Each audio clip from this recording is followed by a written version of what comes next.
TV Crazy Man here. In this video, I take a look at life lessons I found in the Twilight Zone. Watch and see if you agree with me or if I'm just myself lost in the Twilight Zone.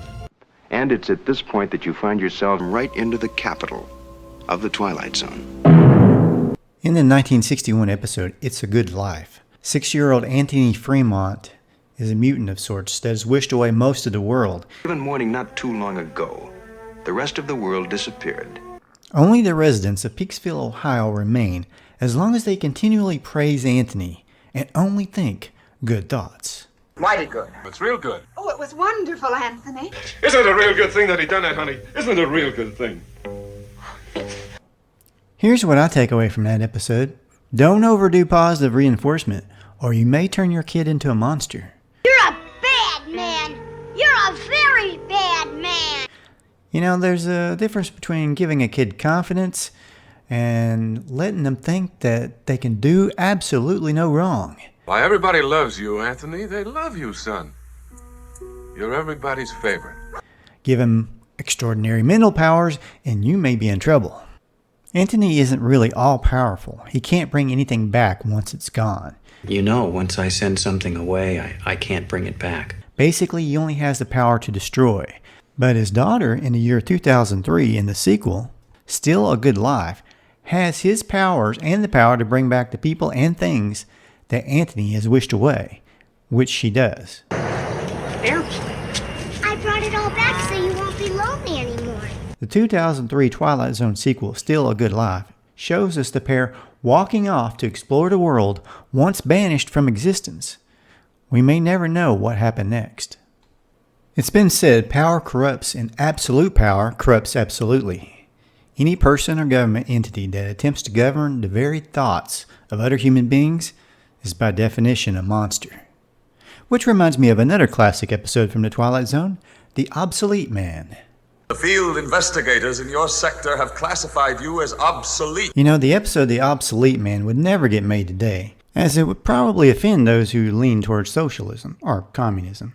It was written by Rod Serling, and it starred the legendary actor Burgess Meredith as the man declared to be obsolete by the state. Being the early 60s when Serling was writing this, he was probably both thinking about communist countries like Russia, and he was probably also tapping into the fear that someday in America our freedoms would be limited.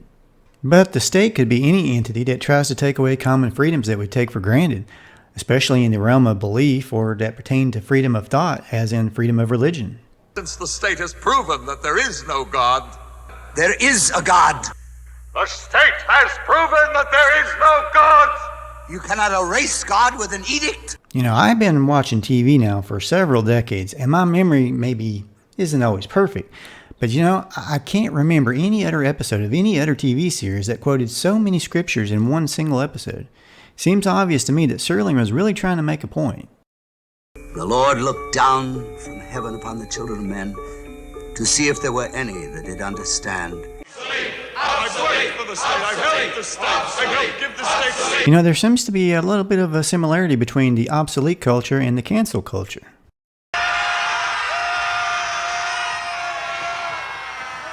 I mean, you know, both cultures are so filled with love and forgiveness.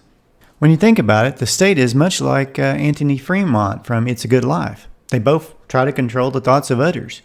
One uses supernatural means and the other one uses intimidation. Any state, any entity, any ideology that fails to recognize the worth, the dignity, the rights of man, that state is obsolete. The subject of loneliness comes up frequently in the Twilight Zone, perhaps as a warning that we humans need other people in order to avoid flipping out like Mike Ferris did in Where Is Everybody? But now I've had it, I'd like to wake up. I'd like to wake up now. Yes, there's nothing like waking up in a world all alone to make you appreciate other people. Now personally, I'm not crazy about huge crowds either, but this episode carries it a bit too far the other way. But there's one thing we can't simulate. That's a very basic need. Man's hunger for companionship. Perhaps it was a warning from the past to their future, our present day, that all of our computers, our social media, or whatever robotic contraptions we may come up with in the future, these things will never replace actually being around other people. Unless, of course, you want to end up like Mike Ferris. The episode The Lonely is about a man forced to live on an asteroid whose only companion is a robot woman. She is a human being with a set of emotions and a memory track. You know, I wouldn't be surprised if we don't see lifelike robot companions become commonplace in the next 20 to 30 years. My name's Alicia. What's your name? I just wonder if people will remember that a robot isn't actually human.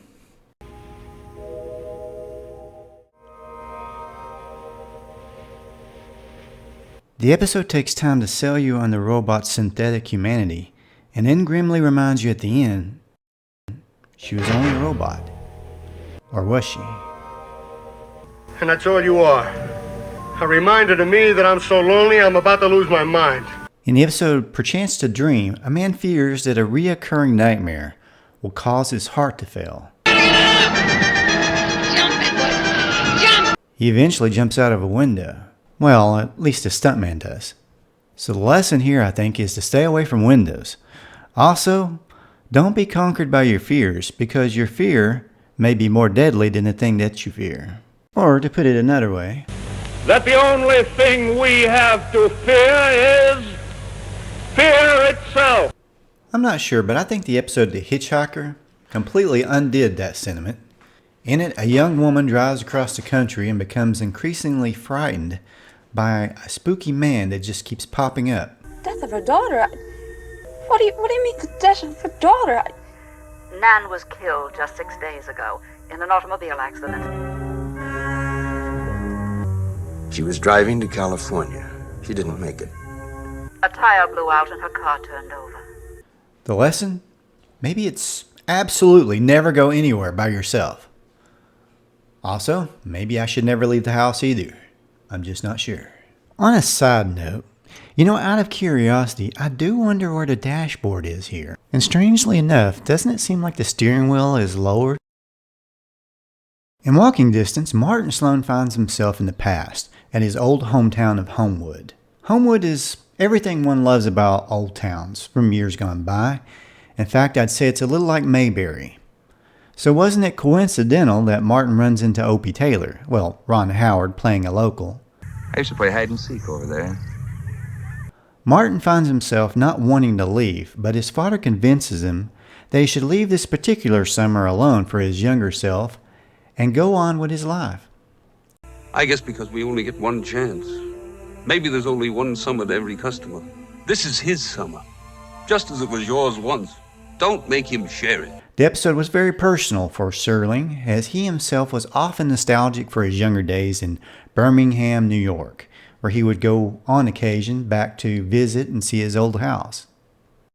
And perhaps across his mind there'll flit a little errant wish that a man might not have to become old. The lesson? Well, it's been said that one needs to remember history or we're doomed to repeat it. And I firmly believe that. We need to remember our history. But when it comes to living in one's past, perhaps we should tread carefully, as not to miss out on the present. And maybe we should just take the occasional visit back into the past. Never outgrow the parks and the merry-go-rounds of his youth. You have to leave here. There's no room. There's no place. And he'll smile then, too, because he'll know it is just an errant wish. You've been looking behind you, Martin. Try looking ahead. While the Twilight Zone continually reminded us that being alone is a bad thing, and we do need each other, The Monsters Are Due on Maple Street also reminded us that when too many people get together in a scary situation, like loss of power and communication to the outside world, a mob could easily form and chaos could be the result. What's the matter with you people now? Stop! The overall theme of the episode, of course, is to avoid being overly suspicious of your neighbor and try to use logic and reason over prejudice and raw emotions. They pick the most dangerous enemy they can find, and it's themselves. In the episode The Big Tall Wish, an aging boxer finds himself the winner of a match he thought he'd lost, the result of a 6-year-old's wish. But can a pessimistic, bitter man still believe in miracles? Well, you got to believe. I can't. I can't. Well, apparently not. The lesson? Never lose hope, or you might pull defeat out of the jaws of victory. Also, believe in yourself, and having a little bit of confidence ain't so bad either. It's too bad he didn't have Burgess Meredith as a trainer. If he could have just at least watched a couple of Rocky movies, who knows? Get up, you son of a...